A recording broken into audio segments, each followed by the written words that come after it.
Espero que agora esteja certo.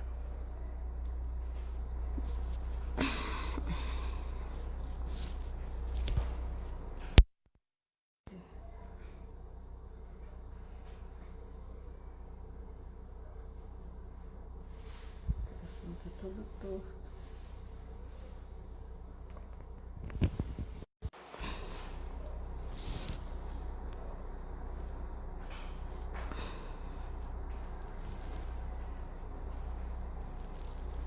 Agora foi. Agora foi. Tá adicionando já ele, gente. Desculpe. Desculpe, desculpe, desculpe. Não, vai dar certo. Eu já tô, tá sendo adicionado já ele. Finalmente a coisa vai rolar agora. É só o tempo das pessoas começarem a voltar. Olha ele aí, ó. Todo empacotado do frio. Inferno. Agora a gente perdeu todo mundo.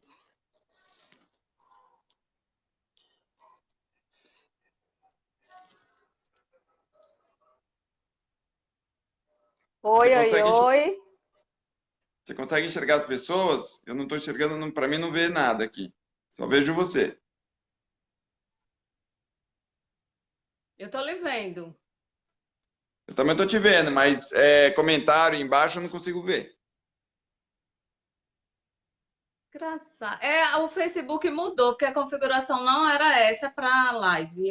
Eu demorei para ver a mensagem do Alê. Ele falou que eu tinha que clicar em cima do teu vídeo, não no comentário. Eu clicava no comentário e não aparecia nada. Eu tinha que clicar no vídeo. Era. Sandra Jussara disse que perdeu nada, que ele tá aí. Vera Lúcia tá aqui já. Débora também. Marcilene, Mércia. Oi, tudo bem? Tudo jóia? Por que que eu não enxergo essas coisas, hein? Eu não enxergo as pessoas. Você Não está no sei. horizontal ou no vertical? No horizontal. Eu também, mas eu não vejo os comentários. Na verdade, o Facebook mudou a configuração, porque não funcionava assim. Ah, Eu agora eu tô vendo, pô, assim, muito vai passando rápido. Eu não consigo. Cindy, Lúcia, Mércia. Tá bom. Acho que as pessoas estão Cadê começando a voltar. Alessandra? Elaine Cadê Alessandra? Fisioti, a Rebaque, ó, a Rê é do Dudu. A Rê é apaixonada pelo Dudu. Eita. O Dudu quis pegar a repórter da. Ele quis pegar a repórter da Denise, do Domingo Espetacular, tudo não foi jeito. Lá eu tive que tirar de dentro do viveiro. Ixi, Maria. Dudu quis pegar meu sinal quando eu fui aí. Mas todos É. eles gostam de fazer isso, né? O sinal do braço vai, vem Não, o cá, Jonathan ficou de boa, o Alex ficou de boa, o Dudu ficava fazendo morcego querendo pegar o cabelo dela. A Lúcia tá perguntando cadê Dudu e Jonathan. Eles estão no viveiro, até porque lá tá bem aquecidinho, né? Hoje tá muito frio aqui em São Paulo, tá coisa de 7, 8 graus agora aqui. E aí tá tudo aquecido lá dentro do viveiro, eles estão lá quietos. O Jonathan hoje fez um treinamento, talvez um dos melhores do último ano. Eu fiz 45 perguntas diretas para ele não errou nenhuma. Cara, que massa! Muito É, legal. hoje ele tava bem legal. Eu acho Então que a gente lá, pode começar. Ah, o pode começar. Gastão, ó, o Gastão que apareceu aí ele é um amigo meu de infância, estudamos juntos muitos anos. Muito legal ver ele aqui no meio dos papagaios agora, né? A gente jogava futebol e estudou juntos. Agora ele tá ficando empolgado com, com os Suzy está papagaios. perguntando se John, que deve ser Jonathan, não tem página. O Jonathan tem página, a página é do bando todo, da turma toda, e a gente vai deixar aí nos comentários o endereço bem certinho, para É, vocês da My Special acompanharem Bird. depois. Eu acho que Isso. ontem, inclusive, no Domingo Espetacular, eles falaram que o Jonathan tinha a página dele. Isso aí acho que confundiu muita gente. E aí as pessoas acabaram tendo que ir atrás da página dele para chegar na Mais Special, mas chegou muita gente no meu Insta pessoal. É Pronto. isso. Mas ele O tem Ale não sim. voltou, manda um WhatsApp pro Ale voltar. É Você porque tá se eu mais mandar. coordenada aí. Se eu me mexer aqui, vai perder. Ih, olha lá, fui dar ideia, o que aconteceu? Eu acho que as pessoas. Vera Lúcia, Suzy. Olha lá, é melhor não dar palpite, né? Você sumiu aí agora. Mas eu acho que a gente Voltei. pode começar a falar então, né? Eu não sei se as pessoas vão querer perguntar e a gente vai discorrendo com as perguntas, ou se a gente já vai falando sobre o caso, que a boa parte das pessoas que eu estou vendo que está entrando aqui já conhecem o caso. E aí eu explico um pouco Exatamente. mais, inclusive a minha ideia de projeto de lei. Então vamos lá. Para quem não conhece, apesar de que eu acho que todo mundo que está assistindo agora, mais como fica aí disponível e depois vai lá para o canal do YouTube.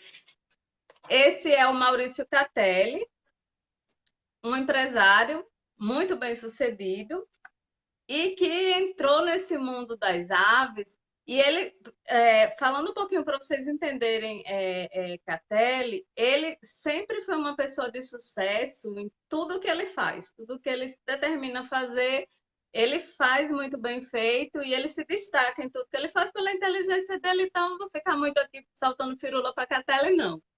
O engraçado nessa história dele é que eu tô vendo, está perigando dele deixar de ser a estrela Maurício Catelli, que vai continuar sendo, mas ele vai começar a ficar sendo conhecido como o pai do Jonathan, né? Porque Jonathan está ficando muito mais famoso do que o pai dele, que já era famoso. O E Jonathan sempre foi mais famoso. sei, agora você vai ser o pai, você diz Maurício Catelli vai virar o pai do Jonathan, mas tudo bem. A intenção da live hoje é para falar um pouco sobre abordar a questão de reprodução, né? Que a gente sabe que existe a legislação específica que não pode reproduzir ave. Então a gente vai falar um pouquinho quais as consequências se isso acontecer, porque isso aconteceu com o bando e que até ele, por ter passado por tudo isso, ele tem muita propriedade para conversar com vocês sobre isso.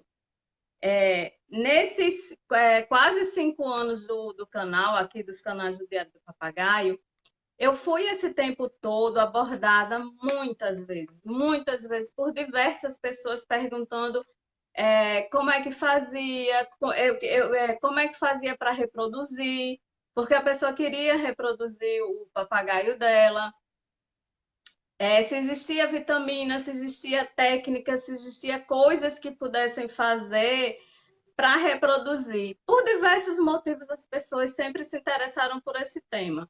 Por achar bonito, por achar lindo ver a sua ave tendo uma descendência. São diversos os motivos, inclusive as pessoas que ficam querendo saber disso na intenção de vender, de doar e tal. Então, foi uma pergunta que eu passei por ela e fui abordada sobre ela muitas vezes. E eu queria saber de você, Maurício Catelli, para a gente já iniciar nesse assunto, se você fez alguma coisa para que eles reproduzissem, estimulou, usou alguma técnica, se você interferiu de alguma forma nisso para estimular eles a reproduzirem o seu casal de ararajubas, e o que é que você pensa sobre isso, sobre essa vontade que as pessoas têm, e elas estão sempre perguntando sobre isso. A Bruna chegou. Primeiro eu quero dar um oi também pro Carlão, Carlos Alberto Paiva. Ele também é um amigo da época do paraquedismo, fizemos muito paraquedismo juntos. A Bruna também está A aqui, Bruna está Bruna morrendo de perguntando. saudade dela. Ela é a mãe do Jack, super, hiper famoso, sim, é famoso, e ela muito famosa também. Então, a história começou. Bom, eu sempre tive uma preocupação, começando rapidamente pela história, acho que a maioria das pessoas sabem, mas eu vou falar rápido. Estou dando umas paradas, está entrando umas mensagens do Instagram para mim aqui. E aí, bom, eu comecei nesse mundo das aves de uma forma muito inusitada e sem querer, e como não para de chegar a mensagem aqui. E espero que pare. Agora senão eu vou ter que entrar lá e pedir para a pessoa parar de mandar mensagem. Ou sair do Instagram e depois entrar. falando com as pessoas aí que eu vou pedir para volta. Um instante. Tá certo. Combinadíssimo. Oi, Carlinhos. Carlinhos é do Papagaio Billy.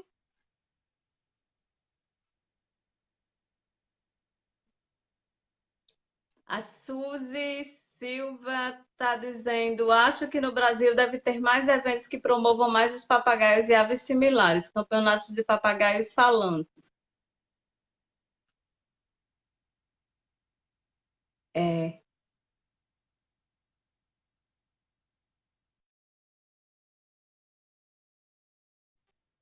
a Regina que Maurício é o pai do Dudu.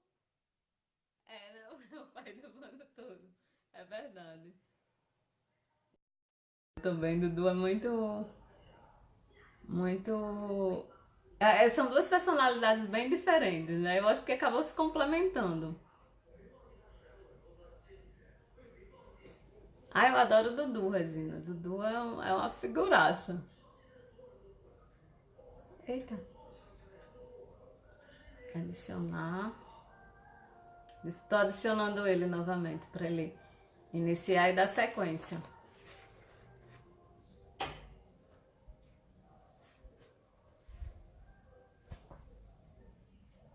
Deixa eu voltar lá do início, ver se tem.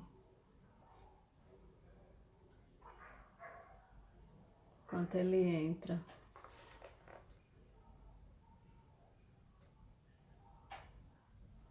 Mestre disse oi, Adina, oi Marcelene, oi Lúcia. Débora tá sempre presente.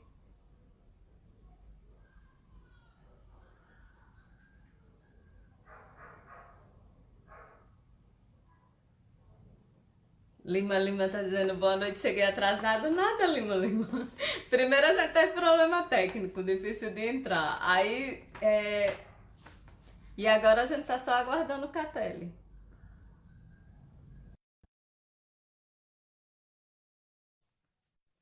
Pra retomar.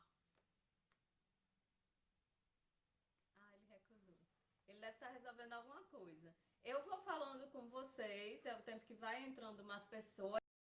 Esse link, vão compartilhando, chamando os amigos, mandando para os amigos virem assistir, que Catelli entra já. Ele tá... Não, perdeu não, Lima Lima. Ele ia começar a falar agora. Aí tava dando muita interferência no celular dele, ele foi resolver para voltar. Então a gente tá só esperando. Mas a gente tá só esperando ele para começar, vai dar tudo certo.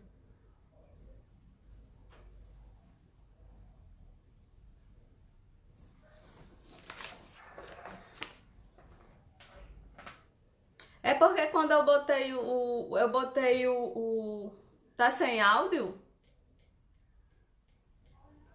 Quando eu botei o microfone, deixa eu ver se eu acho o meu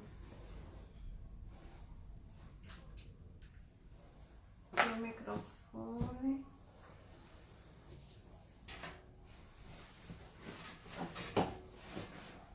Eu vou pegar aqui Vocês estão escutando normal? Porque quando eu botei o microfone eu não escuto nada que eu tô falando ou que ele tá falando. Quando eu botei o microfone.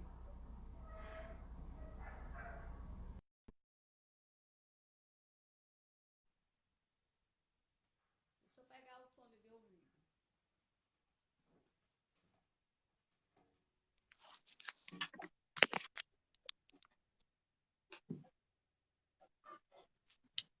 Pronto. Pronto. Desculpa, gente. Desculpa. Agora vai dar certo. Só ver se aparecem os comentários aqui embaixo. Pronto, pronto, voltei. Agora deu tudo certo. Não parava de mandar mensagem para mim, uma atrás da outra, tive que parar a notificação lá. E, bom, então eu vou voltar rapidamente. E muita, um monte de gente foi embora, né? Então, eu comecei de uma forma completamente inusitada nesse mundo das aves, como normalmente as pessoas começam, ou seja, sem nenhum tipo de informação e sem nenhum tipo de preparo para se ter uma ave em casa. Logo que eu comecei a ter meu primeiro papagaio, aquilo já me deu um sentimento de culpa muito grande, e esse sentimento de culpa me obrigou a buscar informações de como eu poderia fazer esses bichos serem um pouco mais felizes. Aí encontrei a Paloma Bosso. A Paloma Bosso é uma veterinária especialista em bem-estar e comportamento de silvestres, e também me aproximei da doutora Irene Paperberg de Harvard, que, para quem não conhece, é a maior especialista no mundo em cognição de aves. Eu estudo há mais de 40 anos os papagaios do Congo, já provou que eles são mais inteligentes que macacos e golfinhos, uma cognição de uma criança de 6 anos e tudo mais. E com isso, eu passei a dar essa qualidade de vida para eles, reproduzindo aquilo que eles têm em vida silvestre em cativeiro. E com as ararajubas, foi isso que eu fiz. Eu não tive nenhum nenhum tipo de estímulo, eu não fiz nenhum tipo de estímulo buscando essa reprodução. O meu objetivo foi simplesmente dar qualidade de vida para eles. E para minha surpresa completa, um dia eu entrei dentro do viveiro e não achei a Jade. Fiquei procurando a Jade por tudo quanto era lugar dentro do viveiro e não achava ela. Falei, ela sumiu, foi para algum lugar, eu não sei onde ela foi. E na hora que eu fui perceber, ela estava dentro da toca, e eu tenho algumas tocas dentro do viveiro, porque as ararajubas na vida silvestre gostam de dormir dentro das tocas. Diferente dos congos, por exemplo, que não gostam, as ararajubas gostam, é por isso que eu deixei lá. Não foi ninho, nenhum tipo de estímulo para a reprodução, mas sim a toca que elas gostam de dormir. E aí, para minha surpresa, ela tinha feito uma postura de um ovo lá dentro. E na hora que eu fui dar uma checada lá dentro, na verdade não foi nem eu estava dentro do viveiro procurando, e o colaborador meu é que colocou a cara lá para dar uma olhada, uma toca que fica meio no alto, e ela foi para cima dele, tipo, estou aqui com um ovo. E aí, para mim, foi uma surpresa absoluta, absoluta, e eu fiquei completamente eufórico de um lado, tenso de outro, e não sabia nem muito o que fazer.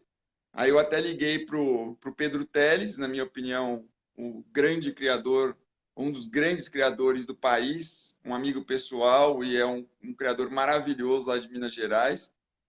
E comecei a perguntar para ele o que eu tinha que fazer, porque eu não tinha a menor ideia. Liguei também para o Alessandro, não sei se o Alessandro voltou ou se ele existiu depois de tantos problemas técnicos que a gente teve aqui. Mas, e aí o Alessandro falou, tá com cara de que você vai ser vovô. E aí, para o Pedro Telles, o Pedro Telles começou a me dar diretrizes, né? Ele falou, olha, a primeira coisa, você não tem um ninho, você tem uma toca, então isso tá correndo um risco grande desse ovo rodar lá dentro e acabar quebrando. E a gente não sabe ainda se esse ovo está galado ou não, né? Para quem não. Ah, o Ale voltou aí. Pô, Ale, se não fosse a sua dica, acho que eu não conseguiria entrar aqui nunca mais, viu? E tava falando de você agora, que quando eu liguei para você perguntando que ela tinha feito a postura, você falou, sim, é normal, pode ser que você seja vovô. E aí o Pedro Telles falou, você tem que fazer alguma coisa dentro dessa toca, porque esse ovo vai rodar e vai quebrar. Então, se ele tiver galado, vai ser um problema.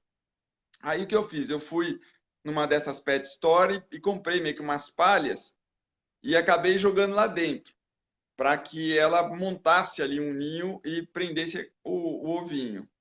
Mas isso não deu certo. Ela saiu de dentro do ninho e não queria mais voltar. Ela se assustou com aquela palha. Aí eu falei para o Pedro, falei, putz, isso aqui vai ser um problema, eu vou tirar e seja o que Deus quiser. Aí ele falou, não, tira a palha mesmo e vamos ver qual vai ser a reação dela. Aí ela voltou para dentro da toca, depois de algumas horas, e por incrível que pareça, esse instinto é muito lindo, né? Ela picou a caixa de madeira, né? Que essa toca é uma caixa de madeira, ela picou a caixa toda ali e com a madeira picada que ela mesma fez, ela mesma formou o ninho. E aí teve essa postura. Depois ela teve uma segunda postura, depois teve uma terceira postura e, assim, num intervalo de 3, 4 dias. E aí ficou aquela ansiedade enorme de saber se esses ovos estavam ou não galados, né? E aí eu não queria mexer para não ter nenhum tipo de perigo de quebrar os ovos ou dela rejeitar por eu estar próximo, alguma coisa, eu deixei quieto, eu só ia registrando isso, até porque já neste momento estava bem bastante informado da sugestão dos órgãos ambientais, né? Para quem está nos acompanhando e não conhece a história, os órgãos ambientais sugerem que num caso desse eu quebre os ovos, né? Por incrível que pareça, isso é que eles sugerem, que quebre os ovos. E isso para mim era uma. Quer falar alguma coisa? Quero perguntar para você sobre essa quebra dos ovos. Você sempre fala que isso é um crime. Por que você acha que isso é um crime, quebrar os ovos? Ué, você tem lá dentro uma vida. E você destruir uma vida, eu acho que é um assassinato, né? Aliás, já me antecipando aqui, a sugestão dos órgãos ambientais é a primeira sugestão deles é que se quebre os ovos ou que não deixe ter essa reprodução, se afaste o casal, tire os ovos, quebre os ovos, ou se eu deixar nascer, eu tenho que entregar a eles. Então Afastar a minha casal acaba por gerar essa sugestão de afastar o casal e acabar gerando no casal, independente até de ser Arajuba, que é muito mais sensível, mas falando de maneira geral, em problemas de estresse e, consequentemente, de saúdes bem sérios, né? Você tem um é, casal vamos voltar para o passo anterior, né? Que meu objetivo sempre foi dar qualidade de vida para eles.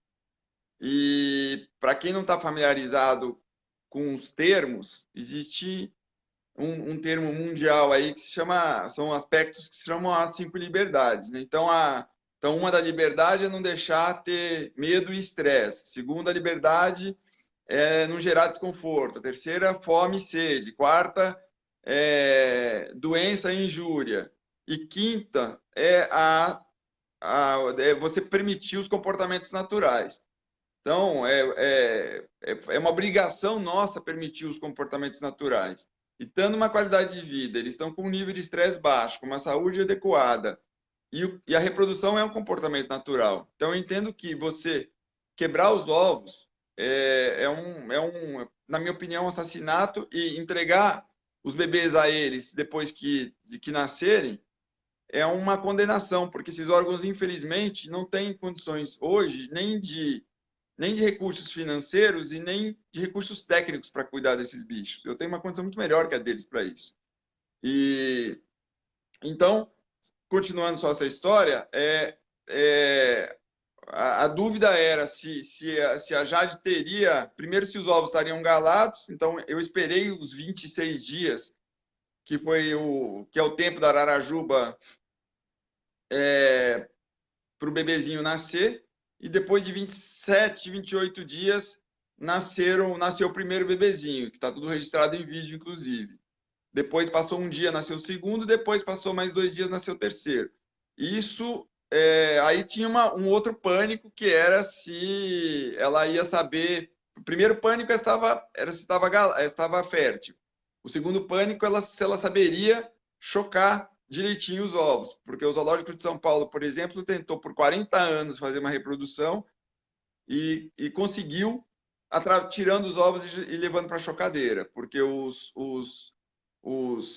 pais quebravam os ovos. Então, graças a Deus, em casa isso não aconteceu, foi absolutamente natural. Nasceram, e depois que nasceram, o medo era se ela saberia alimentar os filhotes ou não, porque ela nasceu em cativeiro. E antes se de você seguir nessa história, o casal de Ararajuba deles vive num contexto muito diferente de um criadouro, que do criadouro, mesmo em criadouros que adotam viveiros grandes de 50 metros, com vários casais juntos, mas na época da reprodução eles são separados e ficam em gaiolas individuais. Na casa de Catelli, como é um ambiente familiar, eles vivem, são uma família só, de várias espécies diferentes, que são as ararajubas, o Amazonas Shiva, os congos. Então, eu queria que você, antes de seguir, dissesse também como ficou o contexto desse casal que ficava se revezando na postura, né, no ninho, e o resto do bando. Como é que e se isso afetou essa rotina? Como é que eles se comportaram? Se você teve que fazer alguma coisa? Eu fiz por prudência e também sempre conversando com a Alê, não sei se o Alê está aí ainda, e com o Pedro Teles. Então, eu separei o viveiro. O viveiro ele tem coisa de 16, 17 metros mais ou menos de comprimento, e eu separei a parte da onde estava a toca. Por quê? Porque eu fiquei com medo de eventualmente algum outro curioso se aproximar de lá e acabar estressando eles. Então eu fiz uma divisória e deixei só o casal de um lado e todos os outros de outro. E por incrível que pareça, eu tenho, acho que você viu já alguns vídeos, eu cheguei a postar. O Dudu sempre foi, que é um dos Congos, ele sempre foi muito próximo da Jade. E inclusive eu desconfiei que o filhote pudesse ser dele, porque eles são realmente muito próximos. Ah, E eu tenho vários vídeos do Dudu na grade, conversando com a Jade. Perguntando para ela se estava tudo bem. Jade, está tudo bem aí? Jade, come, eu Jade. vi, É muito vi. legal. Então eu dividi, assim, deixei separado essa parte por prudência, para deixar eles o menos estressados possível e o mais tranquilo possível. E aí, graças a Deus, os filhotes foram bem alimentados pelos pais. Eu não fiz absolutamente nada, nada, nada, nada. E já tive que entrar com o recurso judicial. Então, todo o direcionamento que o advogado ambientalista me deu, o Wanderson, foi de eu tinha que fazer um registro de tudo para provar que esses bebezinhos tinham nascido em casa, que eu não tinha pegado eles no mato. E aí eu fiz esse registro desde o momento da postura até o nascimento. E aí, passados 20, por volta de 20 dias, o Alessandro, que é o veterinário, foi em casa e colocou as anilhas neles. Então, eu comprei anilhas do padrão do IBAMA, com a identificação absoluta, uma identificação padrão do IBAMA também. Porque imagina que essas aves fossem crescer depois e elas não iam ter anilha. Ia ser muito mais difícil provar que elas tinham nascido em casa do que eles falaram, bom, essa daí é a que nasceu na tua casa ou não. Então eu já fiz essa identificação, tudo seguindo as diretrizes judiciais. E já entrei com um mandato de tutela emergencial ali, para que não corresse nenhum tipo de risco de, em algum momento, algum órgão ambiental chegar em casa e realizar uma apreensão. Que, se isso acontecesse, a apreensão ia ser de todos os bichos, não ia ser só deles. Ia ser, inclusive, do Jonathan, do Dudu, eles iam levar todos os bichos embora. Então, foi isso que eu fiz. Eu mantive a natureza completa por parte deles, eu não fiz a alimentação dos pais, era uma alimentação que eles sempre tiveram, e eles, pais, alimentavam os filhotes. E aí, inclusive, o Pedro Teles, em algum momento, eu não estou enxergando o que o Ale está falando, se enxergar me ajuda, se enxerga, porque ele pode estar fazendo alguma observação Tá importante. falando, tá não, tá falando que o quanto você e Bruno, vendo você espantado, o quanto você e o Bruno estão aí e riu. Se ele É. falar alguma coisa sobre o tema, eu falo. Tá bom. E aí eu, inclusive, sou um cara extremamente neurótico, muito neurótico realmente com a saúde deles e tudo. E eu quero falar em público aqui que eu tenho uma gratidão eterna pelo Alessandro e pelo Pedro Teles e pelo Fernando Fonte, que é um outro amigo meu. Essas três pessoas foram absolutamente maravilhosas nesse processo.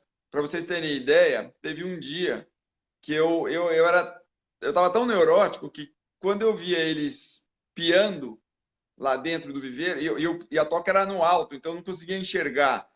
Eu levava o celular para cima e filmava, e depois eu via a imagem que estava no celular. E aí, quando eles estavam piando, eu ligava para o Pedro e falava: Pedro, eles estão piando. Aí o Pedro, sim, eles estão vivos. Normal que eles fiquem piando. Aí passava mais 15 minutos, eles ficavam mudos. Eu falei: Pedro, eles estão mudos. Sim, é normal, agora eles estão descansando, deixa eles em paz. E foi assim durante todo esse processo aí de um mês, dois. O Pedro, inclusive, falou: não vou nunca tirar aqui do meu WhatsApp a nossa conversa, de tão emocionante que foi todos os dias eu relatar a minha ansiedade com ele sobre o que estava acontecendo. E aí, ele inclusive chegou para mim um momento e falou: você tira esses filhotes com 15, 20 dias para você amansá-los e eles ficarem mansinhos com vocês. E eu não tive coragem de fazer isso, porque a integração dos pais com eles estava tão legal, mas tão bonita, que eu falei: não vou fazer isso, seja o que Deus quiser depois para amansar eles. E eu tenho tudo registrado, inclusive quando eles saíram da toca, que foi o Fletcher, o primeiro que saiu da toca, colocou a cabeça para fora lá e saiu voando e já comendo sozinho. Eles nunca passaram pela fase de papa, nada, absolutamente sozinhos. E eu queria relatar aqui a história do Alessandro, que teve um dia, num fim de semana, num sábado, e depois na sequência num domingo, que eu estava achando eles quietos em excesso. E aquilo estava me preocupando muito. E aí, neste fim de semana, neste dia, tinha nascido o segundo filho do Alê. Ele estava na maternidade com a esposa no dia que nasceu o filho. E para vocês terem ideia, ele saiu da maternidade com o nascimento do filho dele naquele dia e veio em casa 11 horas da noite para checar se estava tudo bem com os bebezinhos. E graças a Deus estava tudo bem. Então é uma gratidão que eu tenho por ele eterna, além de um veterinário maravilhoso, competente, ainda é um ser humano maravilhoso. Ele é a mulher, né? Porque a esposa dele permitiu que ele fizesse isso, me conhece, sabe o tanto que eu sou neurótico. E aí, então eu fiz, eles saíram voando e essa ação na justiça eu ganhei, agora eu já ganhei numa primeira fase, agora tem as outras instâncias, eles recorreram, e eu não sei se tem alguma pergunta para a gente ir intercalando aqui, e aí eu vou contar qual foi o recurso que eles fizeram, o que eles alegam e qual que é o meu projeto para a gente mudar essa lei. E se você quiser dar uma olhada aí por aí, se tiver alguma coisa para a gente interagir um pouco com as pessoas, a gente vai interagindo. Senão eu sair disparando, falando aqui, fica chato. Não, é assim. Sobre essa questão do nascimento deles, que a gente conclui entra nessas outras partes, eles, você já chegou na parte que ele saiu voando. Mas antes do filhote sair do ninho, os pais saíram do ninho, né? A mãe e o pai começam a dar aquelas saidinhas. Ah, E os isso outros, eu quero saber dos outros, porque isso é uma grande preocupação quando se tem um viveiro misto, como o seu, essa preocupação dos outros. sim, sim. Depois você lê o que o Ale escreveu aí também, porque eu não enxergo. E Legal. os outros eu deixei essa parte, eu deixei eles até eles saírem do ninho voando, aí eles saíram do ninho voando e comendo sozinho. Eu não tive nenhuma intervenção. O Ale veio em casa algumas vezes para dar uma checada em termos de saúde deles e o resto foi tudo natural. E ainda mantive eles por um tempo separados, os bebezinhos, para pegar prática de voo ali, eu deixei eles separados. Entre parênteses, eu não fiz absolutamente nenhuma humanização, e para quem acompanha o canal, para quem sabe, eu entro dentro do viveiro, os três vêm voando para cima de mim, e eu não fiz absolutamente nada. Até o Pedro Teles brinca, ele fala: você mudou minha cabeça agora eu tô com remorso de tirar esses bichos antes deles saírem voando sozinho, porque foi realmente muito bonito, mas o criador ele tem que agir de forma diferente para entregar o filhote já pronto para quem for comprar, né?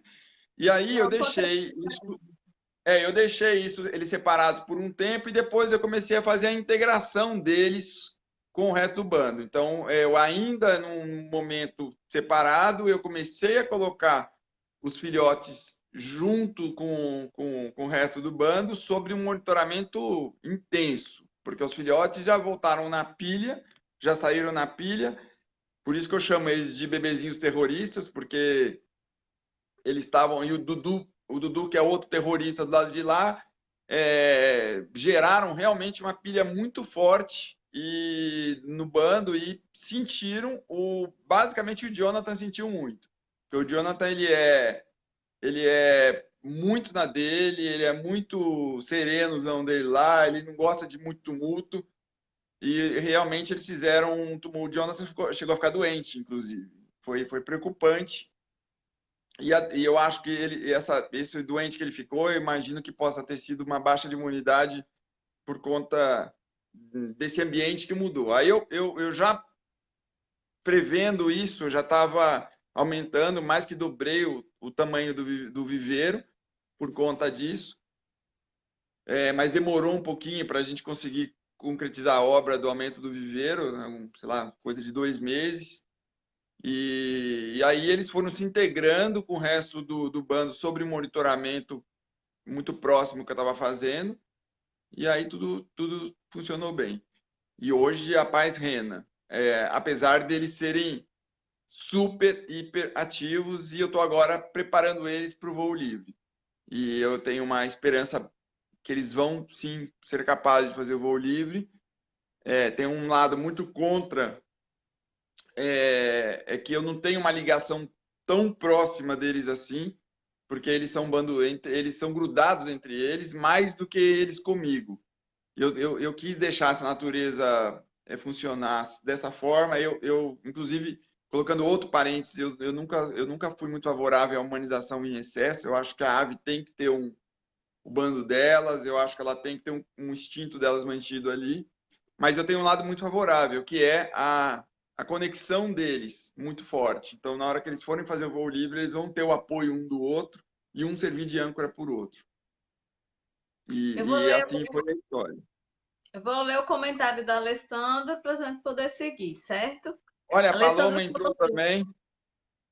A É, Paloma, você já faz o comentário do Ale. A Paloma, morrendo de saudade de você. Hoje ela é diretora do Parque das Aves.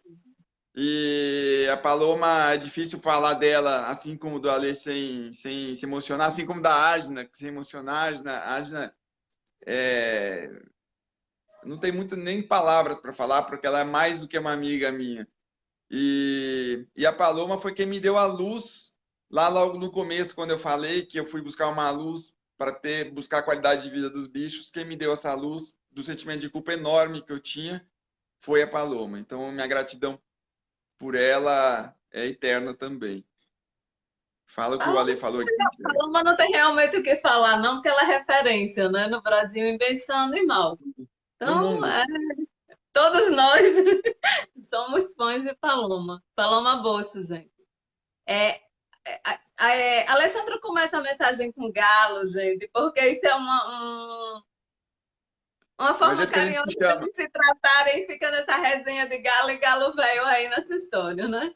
Então vamos lá, galo. A gratidão é um dos sentimentos mais bonitos do mundo. Também serei grato pela confiança e por ter tido a oportunidade de participar de tudo isso. É apenas fruto do seu caráter e pessoa que você é. Tá certo? Eu acho que quando as pessoas se unem e passam a ser do mesmo bando, é porque todo mundo é dessa forma. Então, realmente a gente tem um bando próximo, um bando leal, e isso é muito, muito legal. E eu não sei se eu não estou conseguindo ler os comentários, mas existem alguns motivos da lei ser porque né? Então a lei ela tem um motivo de ser. Então tem lá os criadores, eles têm o seu ciúme de achar que isso pode fazer uma frente a eles que fazem um investimento, que têm todo um cuidado para ter o nascimento de filhotes e imaginam que pode sair nascendo filhote por aí na casa das pessoas e vai atrapalhar um pouquinho todo o tipo de investimento que eles fazem. Esse é um dos motivos. O segundo motivo que eles alegam para essa quebra dos ovos ou a proibição de deixar nascer em casa é que pode nascerem filhotes na casa das pessoas e essas pessoas não terem condições de cuidar desses filhotes. E com isso aumentar o nível ou a quantidade de aves que são maltratadas ou com uma má qualidade de vida. E também tem biólogos que também acham que isso não vai trazer nenhum tipo de benefício para a natureza. Então, eu vou quebrar esses três argumentos. Né? O primeiro, porque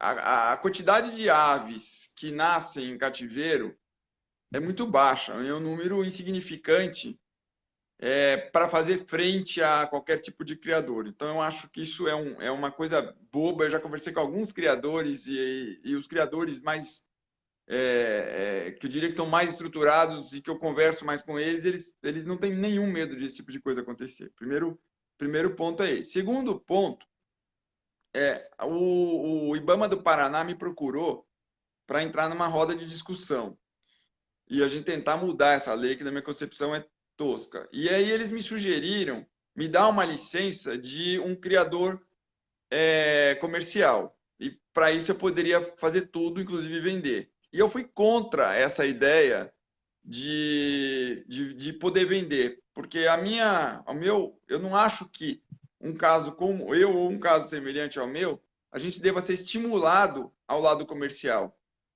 A gente tem que ser estimulado a dar qualidade de vida. E aí você imagina que nasceram 3 ararajubas e aí eu passe a poder vender e aí eu vou lá e começo a pensar, puxa, uma ararajuba pode custar 5, 6, 7, 8 mil reais. Eu vou vender, são 3, tá? Então nascem mais 3, eu vou vender mais 3. Aí começa a ter esse tipo de estímulo na cabeça do tutor, e é um estímulo ruim, porque a gente sabe que tem vários criadores que utilizam de alguns recursos que atrapalham o comportamento da ave, assim como a Agna comentou ali, de manterem o casal separado, ou quando fazem a postura, tiram os ovos para que a ave tenha algum tipo de comportamento, imaginando que ela deveria ter feito a postura e a postura não está ali, então ela repete a postura e faz de novo para aumentar a produção, e tudo isso acarreta num problema psicológico da ave para o futuro. Então eu fui contra isso, eu falei, eu não quero ter autorização de venda, eu não quero, apesar da minha defesa se basear no Código Civil, não é isso que o projeto que eu estou querendo encaminhar prevê. Então, não posso vender. E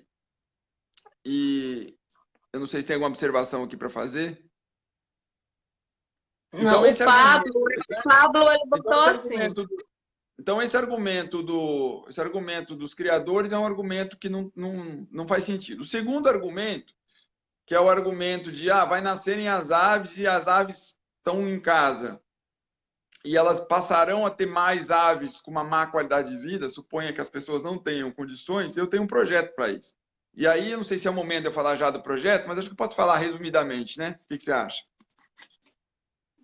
Pode. A gente pode esmiuçar também essa outra parte, porque as pessoas precisam. Quando eu lhe perguntei lá no início, a primeira pergunta, o que você achava desse desejo das pessoas quererem que a ave reproduza, e muitas vezes a pessoa tem esse desejo que a ave reproduza, é bonito. Todo filhote em todas as espécies, né? Um filhote de cachorro é lindo, internece. Todo filhote é incrível. É muito mais fofinho, é gostoso. Todo mundo quer isso.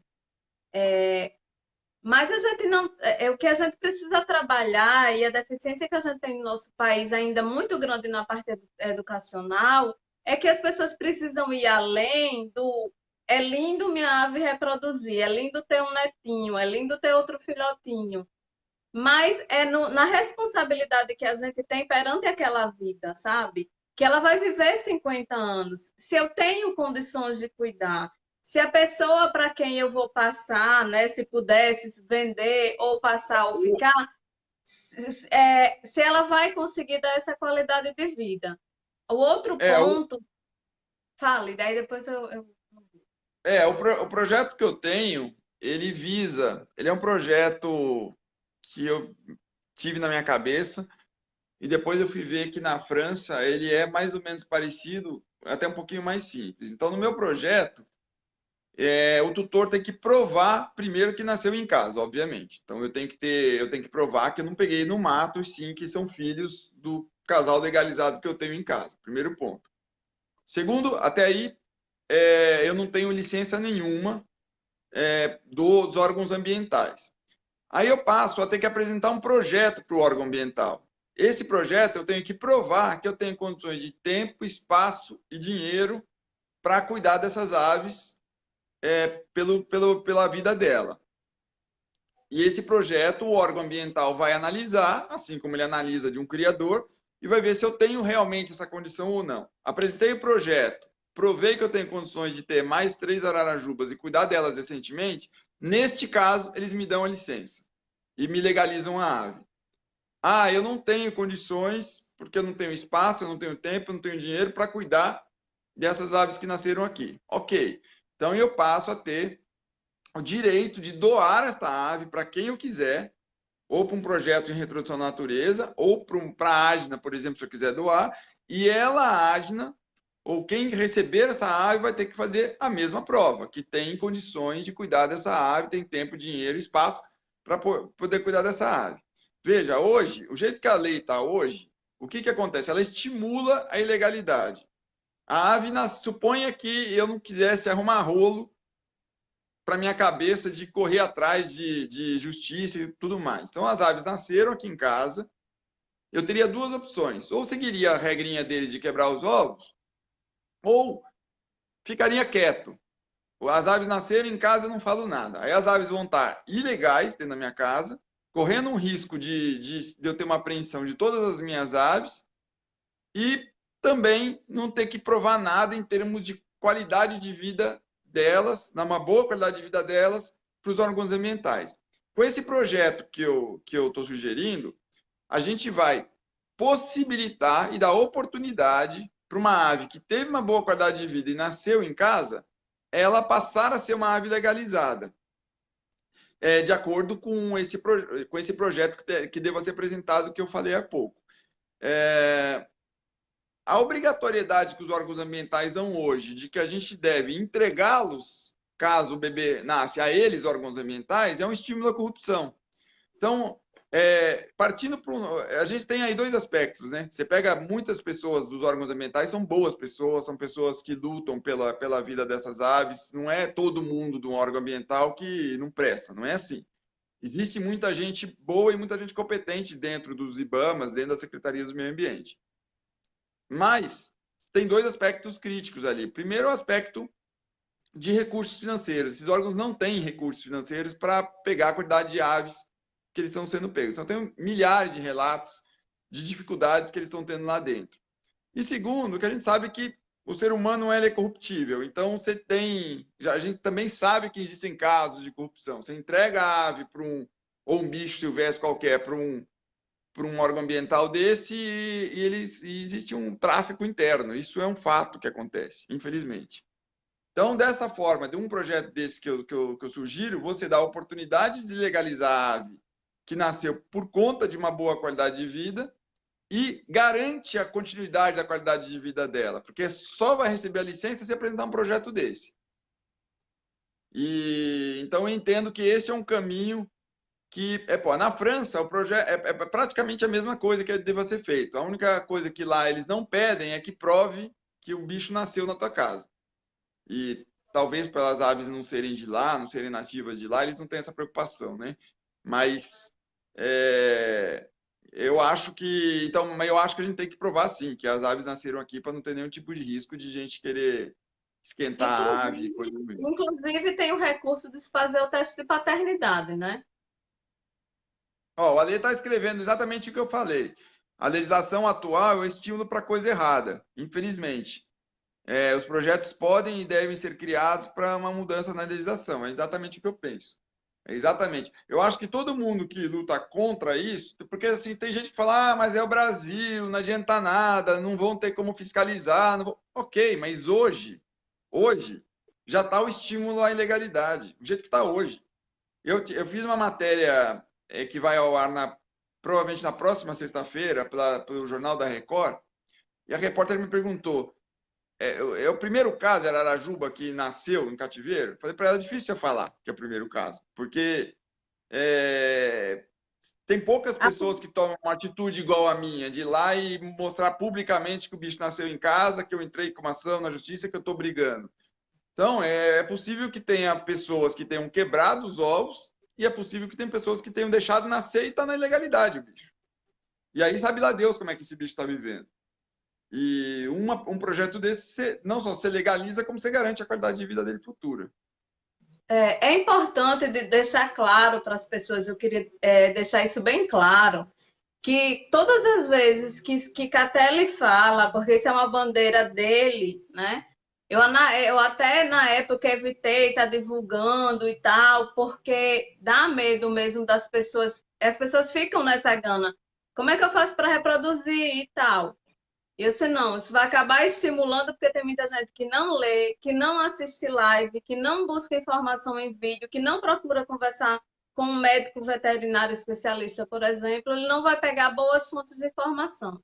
E quer fazer a coisa, quer reproduzir, quer sair vendendo e tal. Então, a bandeira dele, para que fique claro, porque muita gente confunde por aí, quando todas as vezes que Catelli falava eu quero mudar essa lei, ele não quer, em momento nenhum, uma autorização para a reprodução. Vamos mudar a lei e liberar para que as pessoas reproduzam aves em casa. Não é isso. É no caso de nascimentos espontâneos, como foi o caso dele. E também é importante que vocês saibam que não é fácil. Tem muita gente, inclusive dentro de criador, é difícil reproduzir. Em casa é difícil reproduzir, porque é um conjunto de coisas para se reproduzir que precisa estar em sintonia. A saúde da ave tem que estar muito boa. Se ela tiver, por exemplo, baixas nutricionais significativas, pode afetar a questão da esterilidade da ave. Ela pode ter problema no aparelho reprodutor. Se ela tiver estresse, barulho, inclusive o clima. Eu lembro que há uns 3 anos atrás quase não nasceu papagaio, o pessoal procurava muito ave e não nascia porque teve uma seca muito acentuada no país. Então, não nascia. E ninguém, quando a gente dizia que era pelo clima, as pessoas olhavam lá de novo, porque está seco. É porque está seco, eles precisam também de umidade. Então, a reprodução não é uma coisa fácil, ele precisa de um ambiente, de clima, de estrutura, de saúde, de toda coisa física e psicológica boa para que ele consiga reproduzir e ainda achar o parceiro certo. Porque você pode ter 10 casais, ele podia ter 10 casais de Ararajuba aí e não nascer nada e ser todo mundo só amiguinho. Ainda O tem essa história. O Pedro falou que lá no Mandarim, nesse ano, não nasceu nenhum casal de Ararajuba. Ele tem vários casais, não nasceu nenhum. Aqui a Regina tá, a Rê tá falando de, a Rê tá falando de qual a idade da Jade. O Woody tem 6 e a Jade tem 4. Aliás, tá fazendo 5. E, e aí, o Alê, legal a iniciativa do vídeo, assistirei o restante depois. Tá, Alê, se tiver alguma coisa aí para falar, deixa seu comentário aí que a gente comenta em cima. Eu vi um comentário de alguém que me fugiu o nome aqui porque eu não enxergo direito, que falou que na Suíça deve se apresentar um Carlinhos projeto Oliveira. também semelhante a esse, de que você tem condições de ter as aves. E eu acho que Carlinhos isso é uma Oliveira, coisa eu vou ler lógica. para você. Eu vou ler para você o comentário dele todo. É do Carlinhos Oliveira. Ele colocou: na Suíça, as aves podem nascer em cativeiro, mas o tutor deve provar que pode manter a criação. E dependendo da quantidade de aves que a pessoa tem em casa, a pessoa deve abrir licença de criação e deve estudar também sobre as espécies. Ela tem que fazer como um curso, né? Ela tem que se É, preparar para isso. eu acho que a gente deveria, só fechar aqui. Eu acho que a gente deveria, assim, é um outro fórum de discussão, né? Que a gente vai fazer, porque senão essa live vai até amanhã cedo. Mas eu acho que no Brasil, e não só no Brasil, acho que no mundo, mas no Brasil em especial, a cadeia inteirinha está comprometida. Então, eu entendo que para se ter a primeira ave, já deveria ter 1.000 obrigações que já não se tem. Eu sou um caso específico. Eu comprei o primeiro papagaio sem absolutamente nenhum tipo de conhecimento, nenhum tipo de experiência, nada. Graças a Deus, eu encontrei a Paloma Bosso, que eu não sei se ela ainda está ou se ela já saiu daí, mas a Paloma Bosso foi quem me deu a luz. Se eu não tivesse encontrado ela, acho que eu tinha me suicidado. É, então, o primeiro passo aí, para se comprar a primeira ave já é um problema. Depois que tem uma reprodução, se caso ocorrer uma reprodução, você tem que ter caminhos. E para você ter ideia do absurdo que acontece, eu entrei com essa tutelar e a Secretaria do Meio Ambiente entrou com recurso pedindo, dizendo o seguinte: ah, ok, ele deu qualidade de vida para as aves, ele é todo preocupado com as aves, por que ele não entrou, então, num projeto de reintrodução da natureza? Eles jogam a bola para você chutar, né? Eu só posso entrar no projeto de reintrodução da natureza se a ave for legalizada. Se a ave não for legalizada, eu não posso. Então, a própria regra deles impede que eu faça isso, de tão tosca que a coisa é. Foi ridículo o recurso que eles fizeram. Foi absolutamente ridículo. Até E porque quando você diz que uma ave, pelo lado da justiça, quando você diz que ela é ilegal, como pet, na visão significa deles que pet não é o lugar dela. Se o lugar dela era na natureza, não é. deveria ter impedimento para ela ser reintroduzida, Não, né? e veja, é uma coisa tão tosca que primeiro eles ferem, no caso da Ararajuba, já começa ferindo a própria Convenção do Sitsuan, né? Que a Ararajuba é uma ave em extinção, ela já tem mais em cativeiro do que na própria vida silvestre, então é uma ave sob super cuidados atualmente. Então já é um absurdo isso. Ah, mas os agaporn estão nascendo que nem louco. Ok, se você tem um tipo de ave que tem uma reprodução igual de um coelho, você pode fazer um tipo de tratamento. Se você tem uma ave com uma dificuldade de reprodução muito maior, você tem outro. Por exemplo, os congos, de acordo com a doutora Irene Paperberg, já estão extintos. Na opinião dela, já estão extintos. Existem ainda algumas unidades na África, na vida silvestre, mas ela entende que a reprodução deles não vai superar a quantidade deles que estão morrendo. Porque na própria vida silvestre eles são difíceis de reproduzir, que saem em cativeiro. E aqui até o Jonathan e a Kate andaram próximos um dos outros, a Kate andando uma picadinha lá na caixa. Eu falei que se nascer aqui um casal de congos, eu vou colocar uma estátua dentro daquele viveiro, mas porque o Congo é realmente muito difícil. Então, eu acho que esses tratamentos, essas pessoas tinham que ser estimuladas. Eu acho que e não você obrigá-lo a matar o filhote ou acabar com uma chance de nascimento de um filhote. Vamos lá para outro ponto. Até onde eu sei de como ocorre hoje, certo? Quando a gente entra na justiça, nesse caso de reprodução, o que se ganha é a tutela. E o que é a tutela? A tutela é um direito Sim, dele criar a ave.